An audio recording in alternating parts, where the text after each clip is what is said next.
Clay court అనేది సాధారణంగా కనిపించే ఒక టెన్నిస్ మైదానం మాత్రమే కాదు.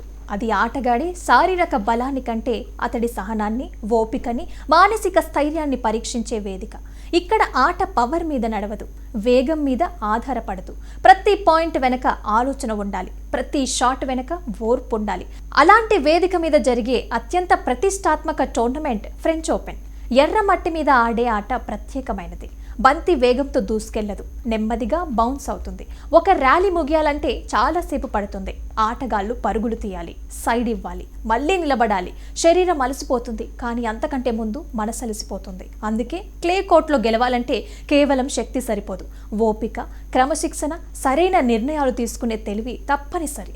ప్రపంచ టెన్నిస్ దిగ్గజాలు ఫ్రెంచ్ ఓపెన్ ని అత్యంత కఠినమైన గ్రాండ్ స్లామ్ గా ఎందుకు పిలుస్తారో ఈ ఏడాది కూడా స్పష్టమైంది. 5 సెట్ల మ్యాచ్లు, 3 గంటలకి పైగా సాగే పోరాటాలు, చెమటతో తడిసిన జెర్సీలు, చివరి పాయింట్ వరకు వదలని సంకల్పం, ఇవన్నీ ఈ టోర్నమెంట్ ప్రత్యేకత. ఇక్కడ ప్రతి గెలుపు వెనక పెద్ద పోరాటం ఉంటుంది. ఇలాంటి కఠిన వేదిక మీద ఈసారి భారత ఆటగాళ్ల ప్రదర్శన ప్రత్యేకంగా కనిపించింది. ముఖ్యంగా డబుల్స్ లో భారత టెన్నిస్ కి ఎప్పటి నుంచో బలమైన సంప్రదాయం ఉంది. ఈసారి కూడా అదే విషయం రుజువైంది. అనుభవం, టైమింగ్, నెట్ వద్ద చురుకుతనం, ఇవన్నీ కలిసినప్పుడు భారత జంటలు క్లే కోర్టు మీద ధైర్యంగా పోరాడాయి. ఓడినా లొంగిపోయే మనస్తత్వం చూపించారు. ఈ సందర్భంలో రోహన్ బోపన్న పేరు ప్రత్యేకంగా చెప్పుకోవాలి. వయసు పెరిగినా అతడి ఆత్మవిశ్వాసం తగ్గలేదు. ప్రతి సర్వ్ ఒక ప్రకటనలాగా ఉంది.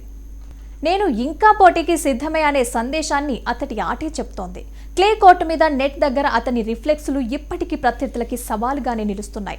అనుభవం అంటే ఏమిటో బోపన్న మరొకసారి నిరూపించారు. ఇక యువ భారత ఆటగాళ్లు కూడా ఈ ఫ్రెంచ్ ఓపెన్ లో ఒక విషయం స్పష్టంగా చెప్పారు.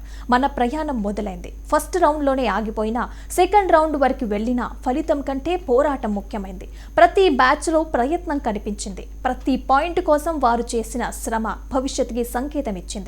సింగిల్స్ లో భారత ఆటగాళ్లకి ఇంకా చాలా దూరం వెళ్లాల్సి ఉంది, అది నిజం. కానీ ప్రతి గేమ్ లో చిన్న చిన్న మెరుగుదలలు కనిపించాయి.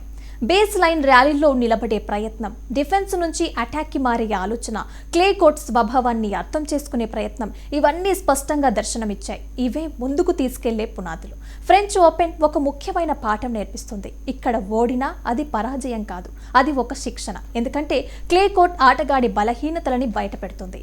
ఫుట్ వర్క్ ఎంత బలంగా ఉందో, స్టామినా ఎంతవరకు నిలబడుతుందో, మానసికంగా ఎంత దృఢంగా ఉన్నామో ఇక్కడే తెలుస్తుంది. ఈ ఏడాది భారత ఆటగాళ్ల ఆటలో ఈ అంశాలు పూర్తిగా కాకపోయినా స్పష్టంగా కనిపించాయి. ప్రపంచ టాప్ ప్లేయర్లు క్లే మీద సులువుగా స్లైడ్ అవుతూ ఆడుతుంటే భారత ఆటగాళ్లు పడిపోకుండా నిలబడే ప్రయత్నం చేశారు. అదే అసలు మార్పు, అదే పురోగతి. నేర్చుకుంటూ ముందుకు సాగటం ఇదే. ఫ్రెంచ్ ఓపెన్ ముగిసినా ఒక భావన మాత్రం మిగిలింది. భారత టెన్నిస్ ఇంకా నేర్చుకుంటోంది, కానీ వెనక్కి మాత్రం వెళ్లటం లేదు. ఎర్ర మట్టి మీద మన అడుగులు చిన్నవైనా ఆ దిశ మాత్రం ముందుకే ఉంది. ఎందుకంటే క్లే కోర్టు మీద నిలబడటం నేర్చుకున్నవాడు ఏ కోర్టు మీదైనా నిలబడగలడు. ఈ ఏడాది ఫ్రెంచ్ ఓపెన్ భారత టెన్నిస్కి ఇచ్చిన అతిపెద్ద సందేశం ఇదే.